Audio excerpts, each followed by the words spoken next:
दोस्तों, शेफाली जरीवाल कांटा लगा गर्ल इस लड़की को कहा जाता है या था, वो आप लोग डिसाइड कर लीजिए। लेकिन 27 जून को इनके साथ में ऐसा कुछ हुआ कि अब ये दुनिया के अंदर नहीं है। मैंने कई बार अपने वीडियोस के अंदर अपने जो व्यूअर्स हैं उनको कहा है कि आप लोग जो प्रिजर्व फूड है इसका इस्तेमाल ना करें। एक कोल्ड ड्रिंक जब आप लोग इस्तेमाल करते हैं तो एक कोल्ड ड्रिंक के ग्लास के अंदर 10 चम्मच शुगर आप लोग इंटेक कर लेते हैं, क्योंकि जो कोल्ड ड्रिंक होती है वो एसिडिक होती है, अम्लीय प्रकृति की होती है, और एसिडिक होने के कारण उसको न्यूट्रलाइज करने के लिए उसमें शुगर मिलाते हैं। और इतनी शुगर जब आप लोग इंटेक करते हैं तो वो पूरे विश्व का, पूरे वर्ल्ड का सबसे खतरनाक ड्रिंक बन जाता है कोल्ड ड्रिंक। अगर हम लोग फूड्स में बात करें, अगर हम लोग ड्रिंक्स में बात करें, कोल्ड ड्रिंक्स वगैरह में सबसे खतरनाक कोल्ड ड्रिंक होती है। तो आज से ही इसको पीना बंद करो। तो शेफाली जरीवाल जिनकी 27 जून को डेथ हुई है, इनके बारे में हम लोग समझेंगे, जानेंगे कि इनकी जीवनी कैसे रही है और क्या इन्होंने गलतियां की और उन गलतियों से आप कैसे सीख सकते हैं। कांटा लगा गर्ल, क्योंकि 2002 के अंदर 2002 में इनका ये सॉन्ग आया था और उसके बाद में काफी फेमस हुई थी। महज 19 साल की उस समय थी जिस समय ये इनका गाना आया और काफी सुर्खियां बटोर ली, और आज 42 साल की एज में इनकी डेथ हो गई। रीजन कार्डियक अरेस्ट, या और कुछ हो सकता है कि पराग जो इनके हस्बैंड है उनके ऊपर भी कई एलिगेशंस लग रहे हैं कि हो सकता है कि उन्होंने कोई ऐसा ड्रामेटिक कोई सीरियल किया हो और आज इनकी डेथ हुई हो। लेकिन पुलिस ने 2 बार पोस्टमार्टम कर लिया है, और 2 बार पोस्टमार्टम करने की जरूरत क्यों पड़ी? तो 2002 के अंदर जब ये कांटा लगा ये गाना आया उस समय ये काफी फेमस हुई, और 2004 के अंदर ही इन्होंने क्या की, शादी की। हरमीत सिंह इनके हस्बैंड का नाम था, जिस समय 2004 में शादी की। ये एक म्यूजिक डायरेक्टर थे, 2 भाई, दोनों ब्रदर्स, दोनों म्यूजिक डायरेक्टर। और उसके बाद में इनकी कोई खासी अच्छी बनी नहीं और 2009 में इन दोनों का तलाक हो जाता है। फिर इनके जीवन के अंदर एक नया व्यक्ति आता है और वो है पराग त्यागी। 2015 में पराग त्यागी से शादी होती है और अभी वही ये एट प्रेजेंट हस्बैंड है। हमारे सामने बहुत सारे केस हैं। जैसे आप लोग इस केस के बारे में देखेंगे, दिव्या भारती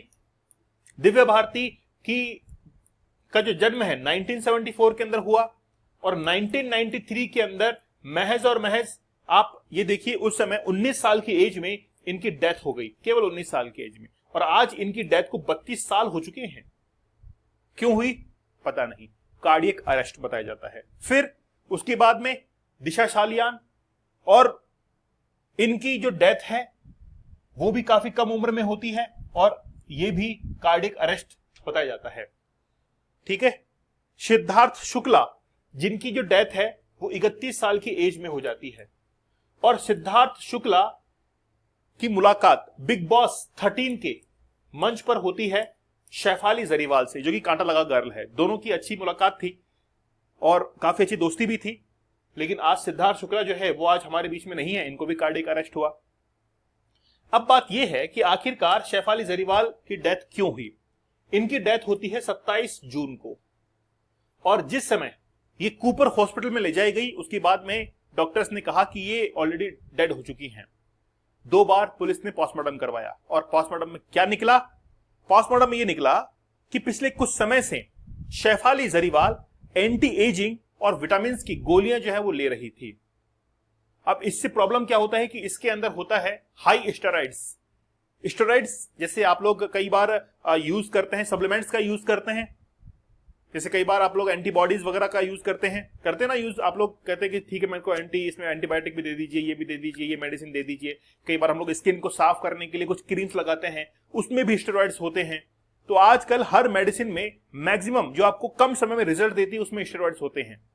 तो शेफाली जरीवाल जो थी वो भी यही चाहती थी कि मैं जो है वो 42 साल की एज में भी बहुत जवान दिखूं। जैसे आज देखिए मल्लिका शेरावत है ना, और भी कई एक्ट्रेसेस ऐसी हैं जो कि वो मेडिसिन का यूज करती हैं। तो शेफाली जरीवाल जो कि मेडिसिन का यूज कर रही थी, और जिस समय पोस्टमार्टम हुआ तो डॉक्टर ने कहा कि सडन बीपी के अंदर ड्रॉप हो गया, और उसी के कारण क्या हुई, इनकी डेथ हुई। लेकिन सडन बीपी में ड्रॉप हुआ क्यों? क्योंकि कुछ लंबे समय से ये मेडिसिन ले रही थी, और वो मेडिसिन ये है ग्लूटाथायोन। तो ग्लूटाथायोन जो मेडिसिन होती है वो एंटी एजिंग प्रॉपर्टीज इसके अंदर हैं। इसमें प्रॉपर्टीज है कि आपकी स्किन को थोड़ा व्हाइट टोन कर देती है, लेकिन इसमें हाई स्टेरॉइड्स होते हैं।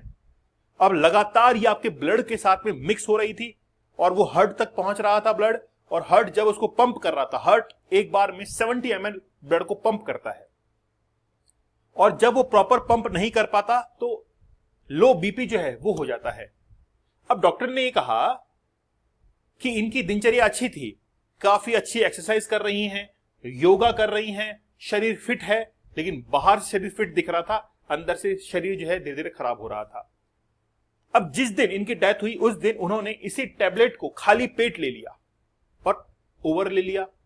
तो खाली पेट लेने के कारण ये इनको कार्डियक अरेस्ट हुआ, बीपी सडन लो हुआ और ब्लड सप्लाई जो है वो नहीं पहुंच पाई, बेहोश हो गई और उसके बाद में वापस रिकवर नहीं कर पाई। अब ये जो थी 15 साल की एज से ही काफी परेशान थी। क्या हुआ था 15 साल की एज में? इनको मिर्गी के दौरे आया करते थे, माइग्रेन एपिलेप्सी जिसको कहते हैं हम लोग। तो एपिलेप्सी आती थी और इनको पता था, और कई इन्होंने डॉक्टर से भी बात की थी, लेकिन योगा एक्सरसाइज करने से काफी हद तक जो है इन्होंने इसे पार पा लिया था। कभी वापस से इनको मिर्गी के दौरे नहीं आए, लेकिन ये इनकी लाइफस्टाइल का हिस्सा था, इन्होंने अच्छे से मेंटेन किया और कभी भी प्रॉब्लम नहीं आई। अब 2002, 2004, 2015, 2017 के अंदर बिग बॉस को ज्वाइन करती हैं। 2024 के अंदर ही इन्होंने एक टीवी रियलिटी शो भी किया था, नच बलिए में अपने जो पति हैं पराग त्यागी उसके साथ में भी इन्होंने परफॉर्म किया था। तो लाइफस्टाइल बिल्कुल अच्छी थी, लेकिन अचानक से कार्डियक अरेस्ट होता है और हमारे बीच में नहीं है। इसीलिए आप लोगों से कहा जाता है कि आप जो प्रिजर्व फूड होता है रेफ्रिजरेटर के अंदर उसको ना खाएं, क्योंकि एक्चुअली में इनके अंदर जो बैक्टीरियाज होते हैं वो डीएक्टिवेटेड हो जाते हैं, और जैसे आप फ्रिज से बाहर निकालते हैं तो वापस से एक्टिव हो जाते हैं और आपके शरीर को नुकसान पहुंचाते हैं। इसीलिए आप फ्रिज का कम से कम यूज करें, केवल उन्हीं चीजों के लिए यूज करें जो कि खराब हो जाती हैं, जैसे दूध वगैरह है उनके लिए यूज करें। नहीं तो नेचुरल आप लोग फ्रूट्स का, नेचुरल वेजिटेबल्स का, नेचुरल जूसेस जो है उनका आप लोग यूज करें। जब आप लोग टेट्रा पैक लेते हैं तो आपको लगता होगा कि यार ये नेचुरल है, काफी अच्छा हमको मिल रहा है, लेकिन वो बिल्कुल खराब होता है। वो केवल उसके अंदर एसेंस वगैरह मिलाते हैं और कुछ भी नहीं है।